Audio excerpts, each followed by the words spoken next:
Galera, todo mundo pronto aí? Concentrado? Fechou?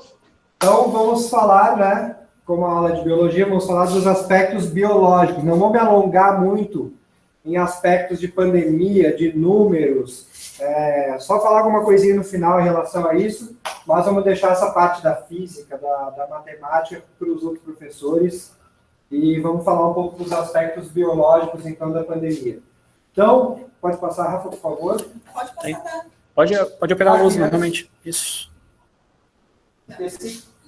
Dessa tecnologia. Então, as principais características do vírus, né? A gente vai falar do vírus hoje para tentar entender como é que um serzinho tão simples desse, que nem é considerado um ser vivo, consegue puxar o nosso tapete e derrubar tanta gente, né? Ontem a gente chegou a 1 milhão de mortos no mundo e 140 mil mortos no Brasil. Então, é um número grande, né? Se a gente pensar em porcentagem da população, não é um número relevante em termos de porcentagem, mas em termos de número de indivíduos, é um número bem significativo, tá? Poucos vírus conseguem matar tantas pessoas e não é só quem morre, né, galera? É quem também fica lesado por causa dessa doença, que causa uma série de sequelas respiratórias. Já teve alguns casos de crianças que foram diagnosticadas com uma meningite causada por infecção do vírus, né? Não morreram, mas ficam com sequelas neurológicas, enfim. Então, o que é o coronavírus, né? Por que esse vírus é chamado de corona? Porque ele tem essa coroa lipoproteica em volta dele, né? Esse aspecto que vocês já estão acostumados em todos os retrovírus, né? A maioria dos retrovírus são vírus de RNA, eles têm essa estrutura proteica em volta. No caso desse aqui é uma estrutura lipoproteica, ou seja, como que é a nossa membrana plasmática mesmo? A membrana de células. Quem responde aí? Vamos lá, pode abrir esse microfone, galera. Fosfolipídios. Fosfolipídios, ou seja, uma membrana lipoproteica. Vírus, como vocês sabem, né? Hoje a gente vai falar desse em especial, mas como vocês sabem, os vírus não são classificados como seres vivos, porque eles não têm uma estrutura celular, mas eles têm uma membrana lipoproteica, e a gente também tem membrana lipoproteica nas células. Eles não têm metabolismo próprio, mas tem um monte de ser vivo que depende do metabolismo de outros para sobreviver, tá? Eles têm só um tipo de material genético. Beleza, a gente tem células que não têm nenhum material genético. As hemácias, por exemplo, são consideradas células.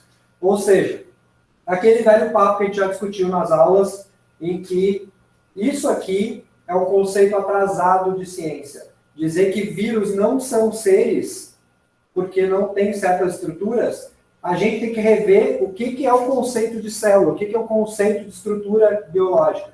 Porque isso aqui está no planeta, talvez, muito antes da gente, muito antes de tantos outros seres vivos, e uma coisinha desse tamanho consegue causar tanto dano na gente, né? A gente é uma espécie que prolifera, a gente se reproduz e cresce como população exponencialmente, tá? O que o João perguntou ali? O que tu perguntou, João? Ele perguntou por que eles não são considerados seres vivos. Primeiro, porque ele não tem metabolismo próprio, ele depende do metabolismo de outra célula.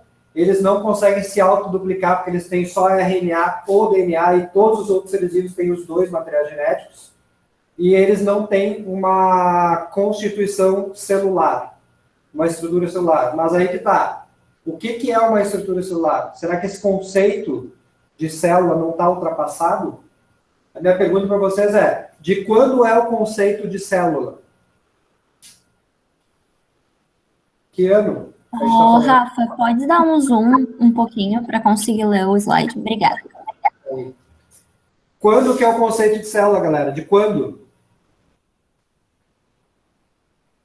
Não, antes de Cristo não, né, Zac? Não pode ser. É de 1600, galera. A gente está falando de de 400 anos atrás, ou seja, será que em 400 anos não era para a gente ter mudado esses conceitos já? A gente já descobriu tanta coisa nova nesses 400 anos. Enfim, esse serzinho aqui, que eu posso chamar ele de ser, que é engraçado, a gente não classifica vírus na classificação biológica, mas tu vai lá ler sobre os vírus, está lá, a família, a subfamília do vírus, as espécies, como é que é uma espécie se não é um ser vivo? Né? Como é qual é o certo disso aí? Enfim, esse serzinho que é originário de animais silvestres é agressivo, porque ele tem uma rápida reprodução, né? Tem um período de incubação de 2 a 15 dias, e isso aqui que quebrou a gente, depois nós vamos falar dos aspectos humanos, né? Por que o ebola da vida não se espalha pelo planeta? Porque ninguém sobrevive mais do que 3 dias com ebola. Então, não dá tempo do cara ir para outro lugar. Esses aqui, né, esse vírus aqui, ele fica incubado por 2 a 15 dias. Então, 2 a 15 dias eu dou a volta no mundo. Eu posso contaminar a gente no mundo inteiro. Então, com a globalização, isso contribuiu também, a globalização contribuiu para esse vírus ter essa disseminação que ele tem hoje. Pode passar. Ah, não. Obrigado. Vamos lá. Então, olha só. Não é um ser vivo, mas tem uma classificação. Dentro dessa classificação, tem 7 variedades de coronavírus que infectam animais e humanos. Tá? Ou seja, eles saem de animais para humanos. Não quer dizer que só existam 7 tipos de coronavírus. Quer dizer que só 7 saíram de animais para infectar humanos. Tem vários tipos de coronavírus. Tem 40, 50 tipos de coronavírus. A maior parte deles são inofensivos e estão aí, a gente já tem contato com eles em muitas outras situações. Tá? 5 dessas espécies que saíram de animais para humanos são detectadas no Brasil. O OC43, que é o coronavírus que vem de bovinos e que existe em bovinos, mas que veio de roedores, tá? O NL63, que vem de morcegos, o 229 que vem de camelos, mas também foi originário de morcegos. Olha só quantos morcegos estão envolvidos com os coronavírus. O HKU1, que vem de roedores, e agora o Covid-19, que vem provavelmente de pangolins ou morcegos. Não se sabe bem se foi morcego ou se foi o pangolim que gerou esse coronavírus. E aí, a gente tem 2 formas muito graves do coronavírus que não são o Covid-19, né? E que não existem por aqui, graças a Deus, que é a SARS, que levou à morte 800 pessoas entre 2002 e 2003, a síndrome respiratória aguda grave, que vem de frangos, tá? E a síndrome respiratória do Oriente Médio, a MERS, que é proveniente de camelos e provocou 858 mortes desde 2014. Então, esses 2 tipos a gente ainda não tem no Brasil, graças a Deus. Tá? Mas nem se compara os números deles, de qualquer um deles, com a Covid-19. Beleza? Vamos lá. Então, esse tipo de vírus, que é o coronavírus 19, né, Covid-19, o nome do Covid-19, não sei se vocês já sabem, mas provavelmente já, vem de Coronavirus Disease, que é a doença do coronavírus, né? Então, provavelmente ele surgiu de animais selvagens, sendo dentro dos animais selvagens, né, que pode ter mais animais selvagens que tem esse coronavírus, os morcegos ou pangolins. O que fez esses seres, né, que hábito humano faz com que esses vírus se disseminem dentro da nossa espécie?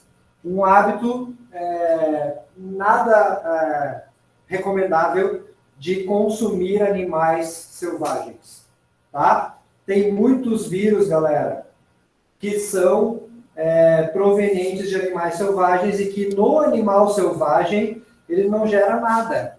Ele fica lá dentro do corpo desse animal e não causa doença nenhuma nesse animal. Mas quando ele entra no corpo humano, ele encontra um ambiente ideal para se desenvolver. Tá? Então, isso já aconteceu em outras situações.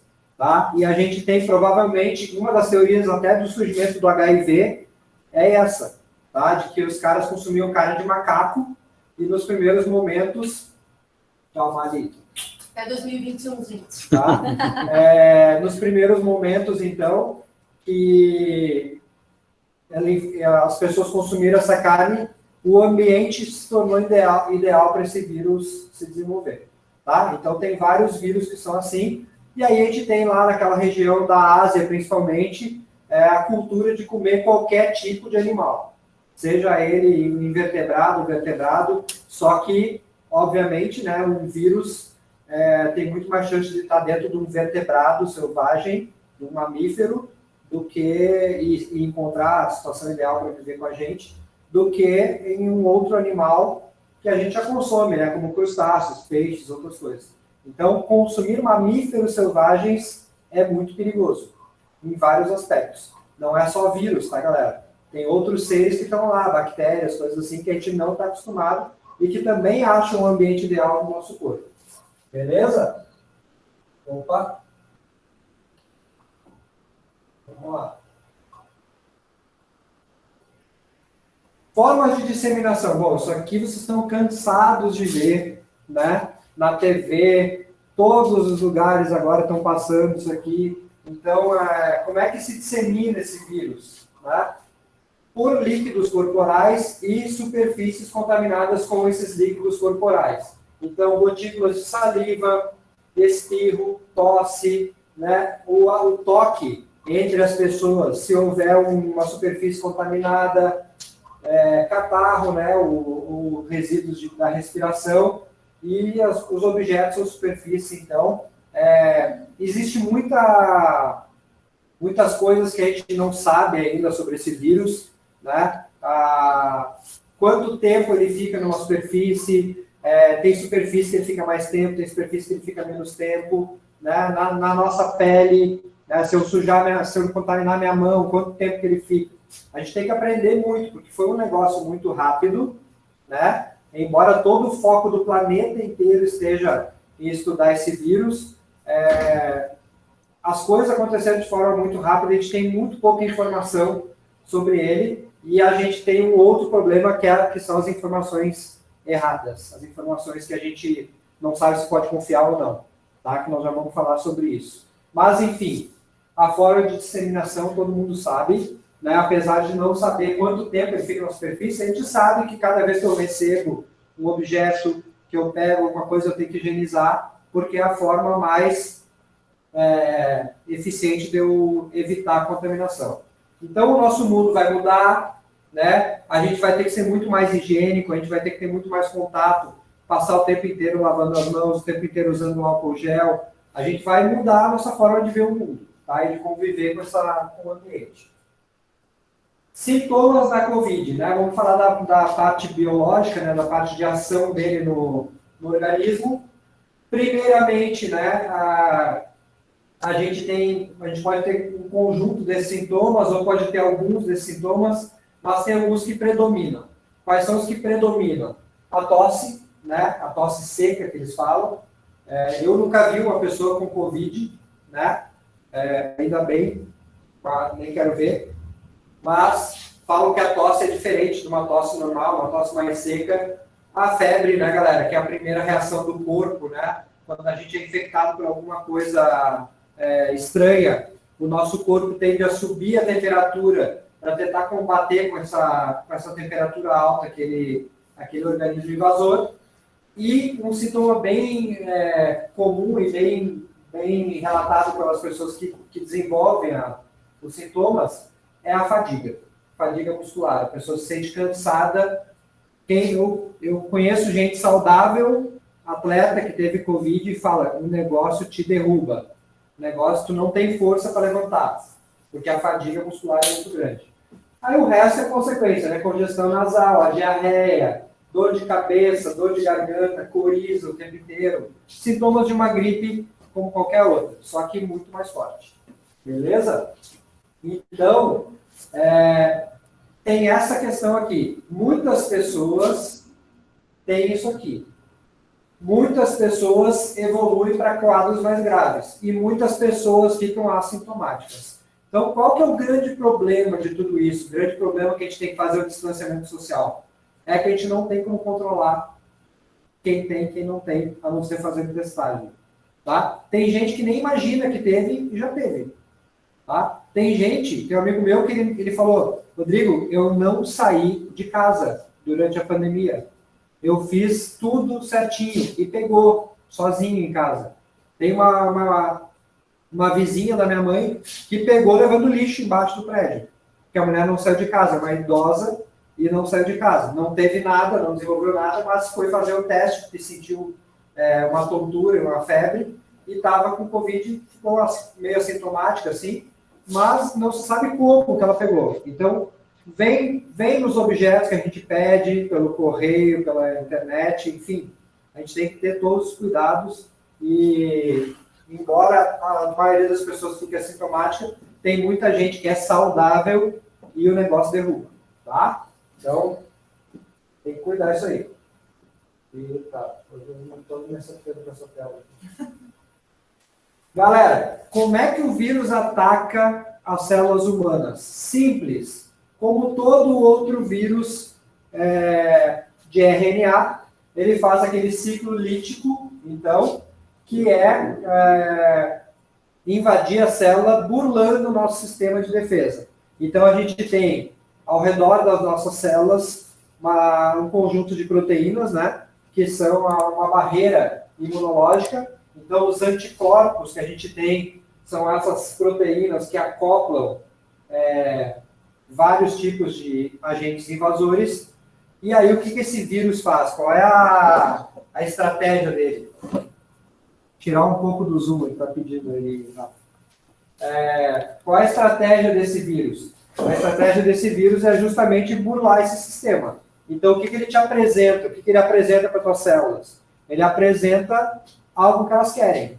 Proteínas que ela julga serem boas para ela. E aí, em vez da gente barrar a entrada do vírus, a gente abre as portas da célula para eles. Tá? Depois nós vamos falar de vacina, vocês vão entender qual é a estratégia da vacina. Então, o que vocês têm que entender?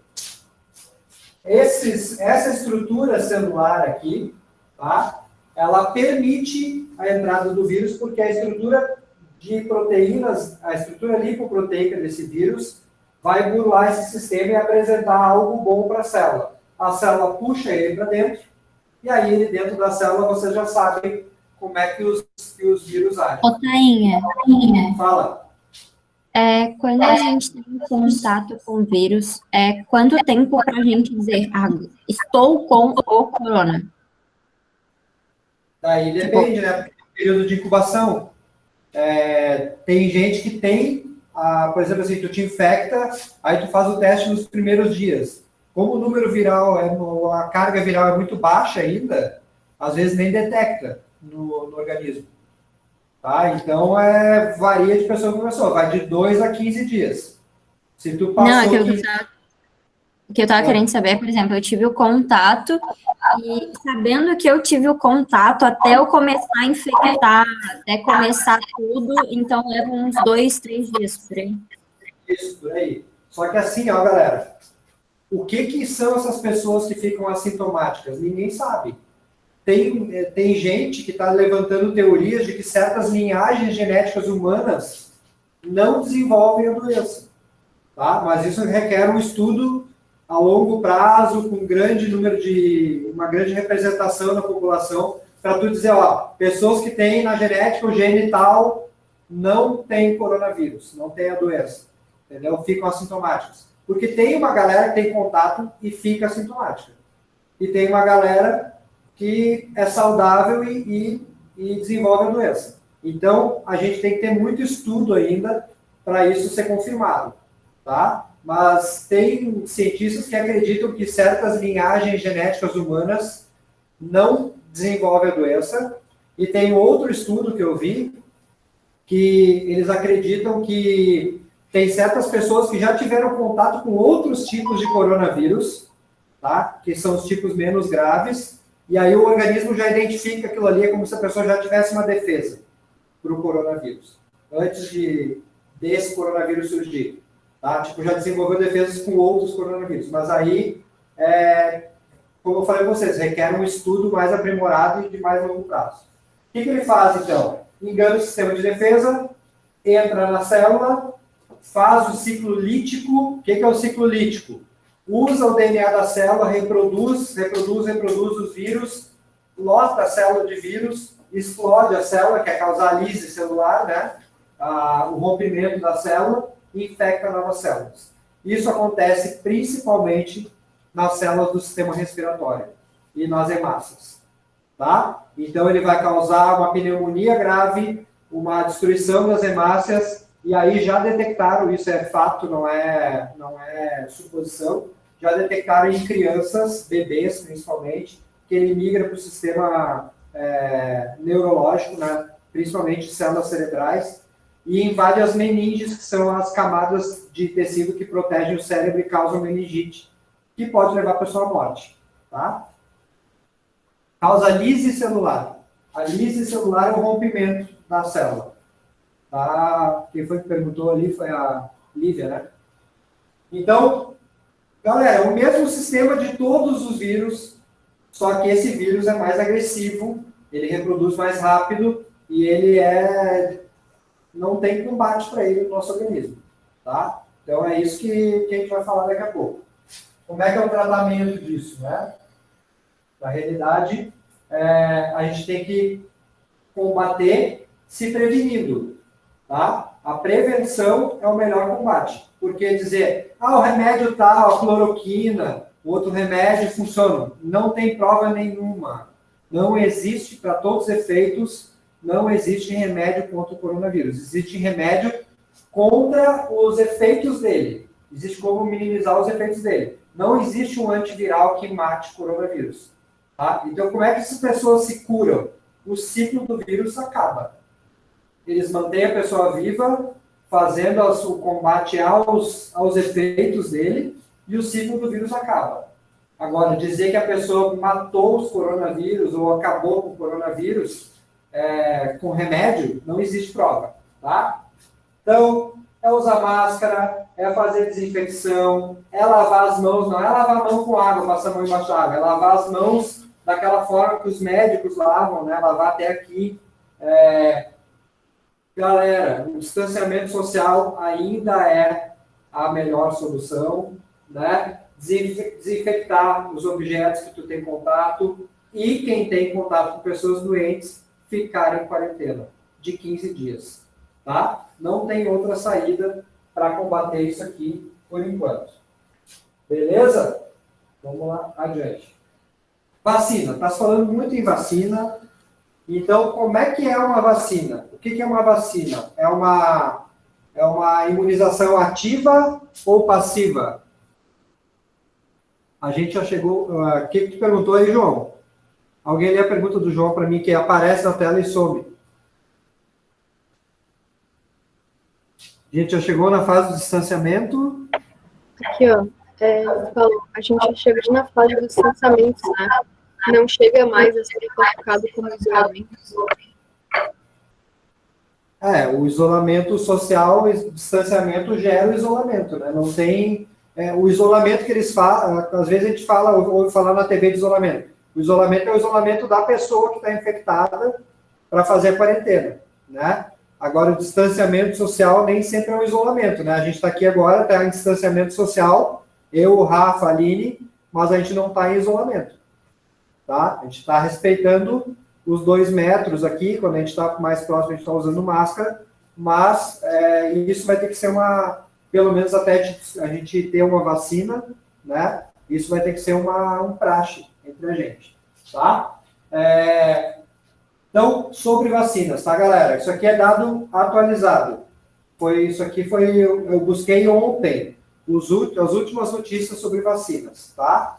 Então, existem atualmente 9 potenciais vacinas na 3ª fase de testes, que é a fase final. Então, o que são essas fases de teste que eles falam, para a gente entender, porque isso pode cair numa questão de vestibular, principalmente essa parte de imunologia, né, que já cai sempre em alguma coisa em vestibular, e agora mais ainda, porque a preocupação global vai ser isso. Então, existe uma fase pré-clínica, que é o teste da fórmula da vacina em laboratório. Como é que eles fazem isso? Eles aplicam em ratos, eles aplicam em coelhos, eles aplicam em macacos. Isso é a fase pré-clínica. Deu certo nesses animais que são mamíferos, têm um metabolismo muito parecido com o nosso, o que eles vão fazer? Vai para a fase 1. A fase 1 é um pequeno grupo humano, jovem e saudável, ou seja, pessoas que têm um risco mínimo de ter um efeito colateral, tá? E vão testar nessas pessoas os possíveis efeitos colaterais. Então, é um grupo muito pequeno de voluntários e saudáveis, 100% saudáveis. Fase 2. Centenas de pessoas de idades variadas, que aí deu certo, não deu efeito colateral em quem está saudável, vai testar em pessoas com idades variadas para testar a dosagem, ou seja, quanto da vacina eu tenho que dar, se é uma dose, 2 doses, né? E a forma de administração. Como é que eu faço a vacina? Eu injeto intramuscular, intravenal, tá? Tudo isso tem que ser testado. Terceira fase, tá? As 3 primeiras deram certo, vai para a terceira fase, que é o que está acontecendo com essas 9 vacinas. Já estão na terceira fase. Vai testar em milhares de pessoas diferentes, de diferentes populações, porque a resposta imunológica do indiano, que tem contato com um monte de bactérias diferentes da nossa, vai ser diferente da nossa. Assim como a resposta de algo aplicado aqui, também vai ser diferente lá. Não ouvi falar dessa nanovacina ainda. Mas fala aí, Diogão. Se tu sabe alguma coisa, pode atualizar para a gente. Quer falar aí, Diogo? Não? Tá, mas tu só ouviu, mas tu não sabe o que é ela. Tá, vamos ver, vou tentar me informar, depois eu falo para vocês na aula durante a semana. Então, aqui, ó, a gente está na fase 3, tá? Tá, mas o que vem a ser essa vacina? Toda vacina funciona da mesma forma, galera. Tu vai dar uma pequena dosagem do vírus, ou tu vai dar o vírus morto, ou tu vai dar o vírus atenuado, ou tu vai dar só uma proteína do vírus para a tua célula identificar. Então, é isso que eles estão fazendo. Todas as vacinas atualmente vão combater a proteína que invade a célula. Então, como é que é a forma de prevenção através dessa vacina? Eles inativam a proteína viral, tá? Para a proteína viral, quando chegar em contato com a célula humana, não conseguir entrar. Então, tu vai ser infectado, o vírus vai entrar no teu corpo, mas ele não vai conseguir atingir nenhuma célula tua, porque ele não consegue entrar na célula, tá? Então, é isso que essas vacinas estão promovendo. Outra informação importante que eu acabei de falar. Tu não disse que, tipo, a proteína que o vírus apresenta para nossa célula, tipo, a tática dele, faz com que ele entre. Então, tecnicamente, não teria que usar outra parte dele sem ser essa proteína? Sim, mas aí o que eles estão fazendo? Eles estão fazendo algo que tu vai tomar e vai modificar essa proteína do vírus. E aí, quando modifica essa proteína do vírus, ele não consegue te apresentar aquilo como algo para penetrar na tua célula. Entendeu? A vacina vai inativar essa proteína quando o vírus estiver no teu corpo, né? Ela não vai fazer efeito nenhum se o vírus não entrar no teu corpo. Tá? Outra coisa que eu acabei de falar, não existem medicamentos antivirais contra o coronavírus. Contra esse coronavírus. Por quê? Porque se tu pegar lá a cloroquina e tu lê a bula da cloroquina, vai falar lá que combate coronavírus. Qual coronavírus? Um dos outros 30, 40 tipos de coronavírus que não são esse aqui, ó. Tá, galera? Não existe remédio, não confie nisso, não tem remédio para tomar ainda contra isso aqui. Tem remédio para combater os efeitos dele. Certo? Vamos lá, então. Aspectos humanos, galera. Por que esse serzinho pegou a gente de jeito? Então, a gente vai crescendo, nossa população vai se esparramando, a gente vai achando que está grandão, e aí quando a gente está achando que está grandão, vem um serzinho lá e, pum, dá um rapa na gente, né? E faz a gente voltar um pouco para a nossa humildade. Então, o que o ser humano tem de diferente que esse vírus se aproveita para se espalhar? Primeira coisa, se eu tenho um pangolim com coronavírus, o pangolim é uma espécie isolada, ele vive sozinho. Então, se ele for afetado pelo coronavírus, dificilmente outros pangolins serão, tá? Aqui, a gente é uma espécie social. A gente necessita estar com outras pessoas.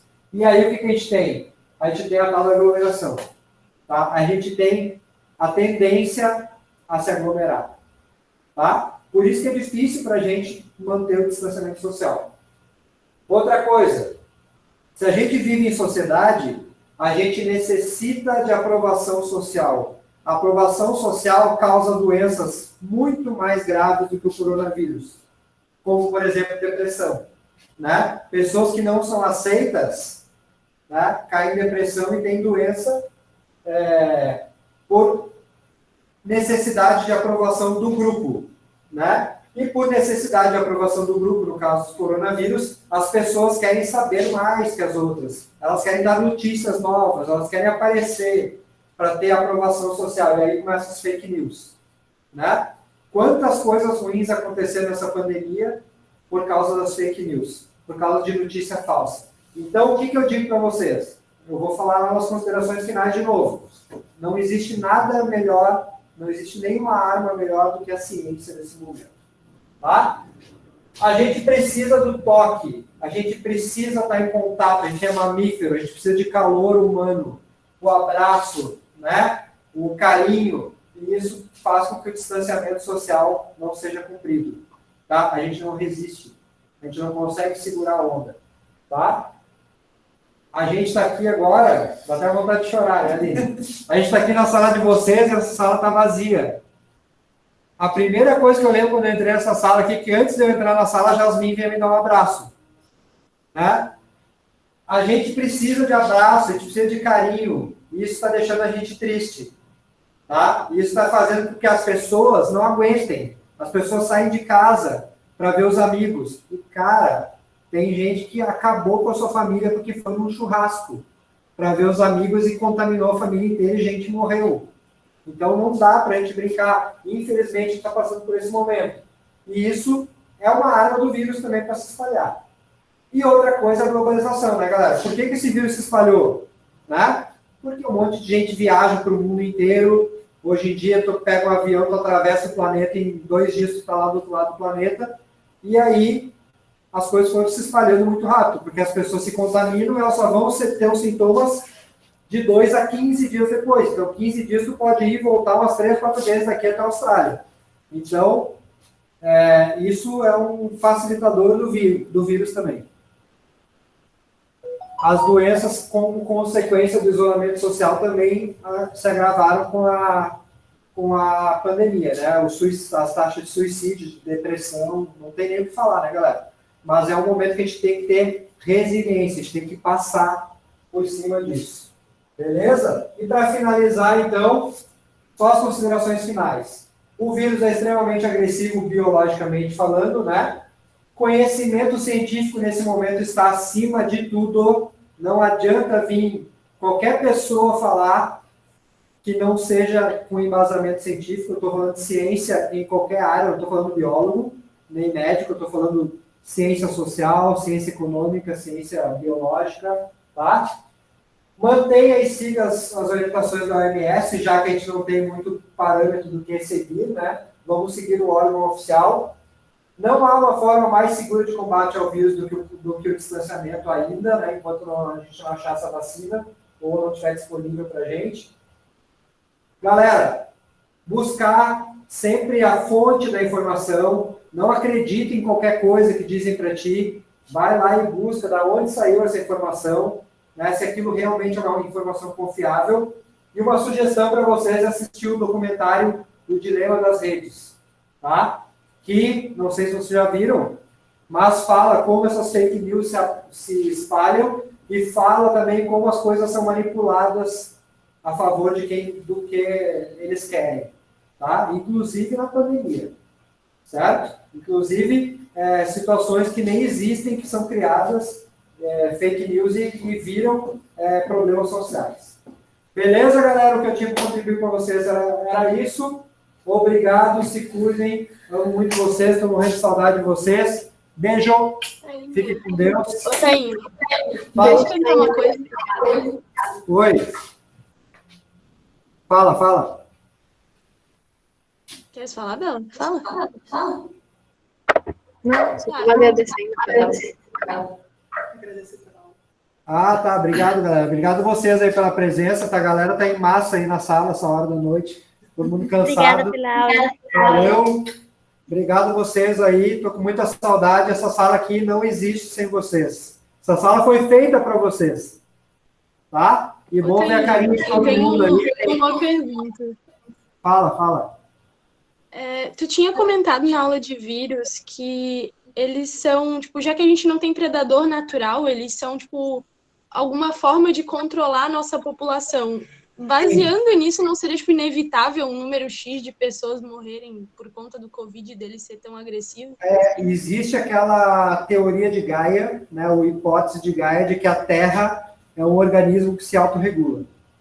Então, qual é a única espécie que passa por cima de tudo no planeta?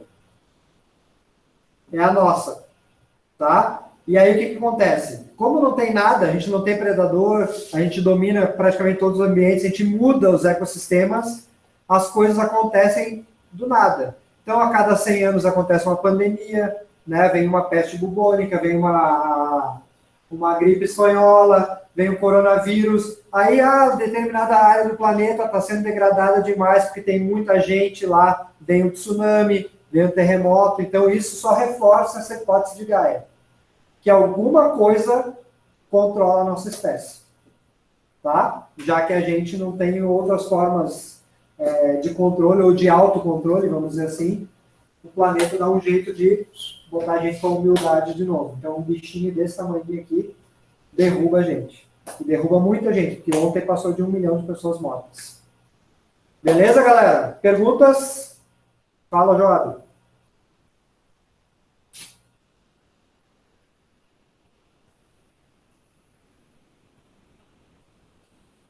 A Lidice comentou um negócio dos cachorros. Sobre para detectar o coronavírus com cheiro? Sim. Cachorros, inexplicavelmente, eles conseguem detectar doenças através do odor. Tá? Provavelmente porque altera alguma coisa química no nosso corpo e o nosso cheiro muda. Como eles percebem cheiros de forma muito mais aguda do que a gente, eles conseguem detectar isso. Inclusive, tem muitos cachorros que detectam câncer nas pessoas, no próprio dono, às vezes. O dono está com câncer e o cachorro detecta, porque muda alguma coisa quimicamente no nosso organismo que altera o nosso cheiro. É loucura, mas é isso aí mesmo. É real. Inclusive, tem uma cachorra, ela estava vendo um programa outro dia de uma cachorra que salvou a dona, porque a dona dela não sabia que estava com câncer, e a cachorra cheirava e forçava o focinho contra a barriga da mulher, a mulher estava com câncer de intestino, e a cachorra detectou o câncer de intestino, ela foi no médico, o médico deu um diagnóstico errado, falou que ela não tinha nada, e a cachorra continuava insistindo, e ela foi em outros médicos e descobriu que estava com câncer de intestino e se salvou, porque tratou cedo por causa da cachorra. Fechou, galera? Beleza? Beijo. Tchau para vocês.